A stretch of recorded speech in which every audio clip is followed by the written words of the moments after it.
This is critical because that is the benefit of sexual reproduction. Sexual reproduction means that you have to go through and invest more because we have to go through and produce these sex cells, many of which will be wasted. You're going to have to go around and find a mate. That wastes energy. You might have to go through rituals to attract a mate, and that's going to cost you energy. So there is a cost to sexual reproduction. It also takes more time just trying to find somebody else. If you're the only person that's around, you can't reproduce. So if you got stranded on an island and you only reproduce sexually, you will die and you will never be able to reproduce. So there are negatives to sexual reproduction. The benefit, the whole benefit, is this genetic diversity that we get though.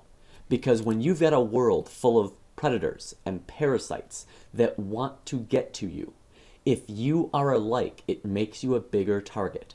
So by having these differences, it allows for us to better adapt, to better survive. It makes it where the flu might be able to infect one person, but some other people are able to fight it off because their immune system is different. And so we all are effectively different locks, so one key can't take care of all of us. You know, one particular disease or predator hopefully can't get everybody.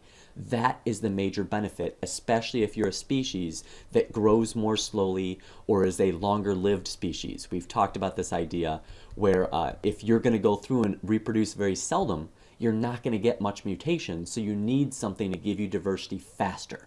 Sexual reproduction, this idea of doing meiosis, doing fertilization to create new organisms, gives us that diversity we would not otherwise have.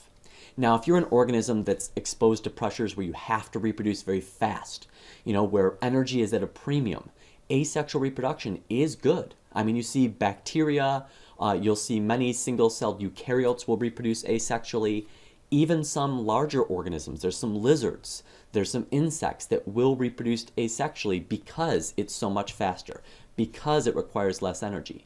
I mean, if I have really good genetics, making clones of me can be a good thing, at least in the near term, especially if you reproduce fast enough that there's going to be some mutations that can occur at a decent enough rate to give me a little bit of diversity, to make sure I get some diversity. And so in that case, it's not such a big deal to use mitosis or binary fission. It's not like one of these methods is so much better than the other. They each have their purpose. If you are small and reproduce very fast, asexual, perfect. If you are larger and reproduce more slowly though, asexual is not going to be a good method. It's a good way to go extinct because something bad happens and you all go down.